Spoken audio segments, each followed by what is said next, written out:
Okay. So this is my power supply socket on Ubuntu. Here, let's rotate it. So this is the front piece that I called for my power supply socket. So I hope this works. This is my first time ever printing anything for this small. It's in millimeters too. I'm kind of used to um yeah, inches because I've been working construction for a while. But yeah, this is mostly, I mean, not for a while. Anyways, so this hole, this is the hole for the socket. So it's not supposed to be perfect. I don't know exactly how I'm going to do this, but yeah, I'm just going to print this just so I can have something small to hold on to and to play around with. So this is kind of a draft, but it's really small. Like normally I wouldn't print something out this uh, early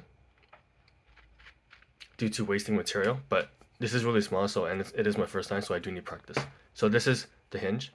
This is the hole for a wire to go through. This opening is for the back piece. So the piece is gonna go on right here. It's gonna connect right here, and then this wire, I'm just gonna put a wire through here, and it's just gonna make like knots over here on this end and on both ends over here to keep them in place. So yeah, so this little square cut is in the socket for the power supply.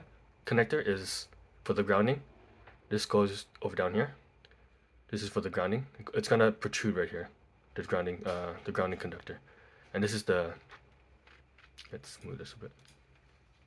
This is the power conductor, right? Again, so it's socket hopefully goes in here.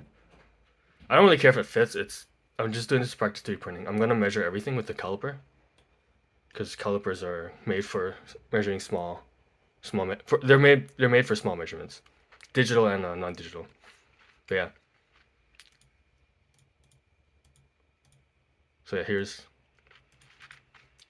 the bottom piece, and it's the reason why I did it like, oh, this looks kind of bad.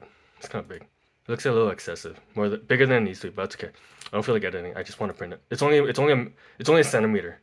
I don't actually know if the resolution of the 3D printers at Langara makerspace actually can make such small and fine shapes, because resolution, right? I don't want to talk about resolution yet, but yeah. So yeah, the purpose of this is this. I had to cut it in two pieces because I didn't want to stick a wire through here and here with like, I didn't want to stick in like small tools in here just to bend the wire and make it go in there, because it is like a whole centimeter, right? Like it's 90 degrees. You can't do that. So I decided to split the piece into two and then connect it with these hinges. So it's just gonna flip open, and it's sitting down. It's not a professional object. It's a maker object. So yeah, I make it, so I know not to touch it. I know not to flip the hinge. But yeah, this there's a lot of wasted material here. See here, like I just need this much space, but I'm just gonna print anyways. It's too late. I already cut out dimensions.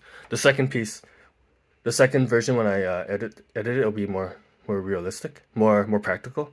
But for now, this is again a learning experience. Yeah. So it's one. I want to go there. I don't know how long it's gonna print, but I just want to try this out. And yeah. So maybe I'll make the back piece there. I'm waiting for it to print, and I'll just see what happens. So the purpose of this is it's supposed to connect to a breadboard. So that's a good idea. Yeah. Once I print this one out, I might make protrusions here. Maybe like half a centimeter. Little holes that are the same size as the spacing of a breadboards, so I can safely secure it into one of my breadboards. There we go. That's a good idea. When I'm done, I will show how to use it, and I'll show the connectors, the breadboards that I use, and I'll show the dimensions. Like this is FreeCAD, not SolidWorks, so it's kind of hard to display the dimensions of everything, because FreeCAD is more difficult to use. It's more difficult to display dimensions. It's just the way FreeCAD is set up. I spent like 2 hours trying to figure out how to make this. If I did this in SolidWorks, I could do it in like 20 minutes. It took me like 2 hours because I had to figure out how to use FreeCAD. Again, yeah.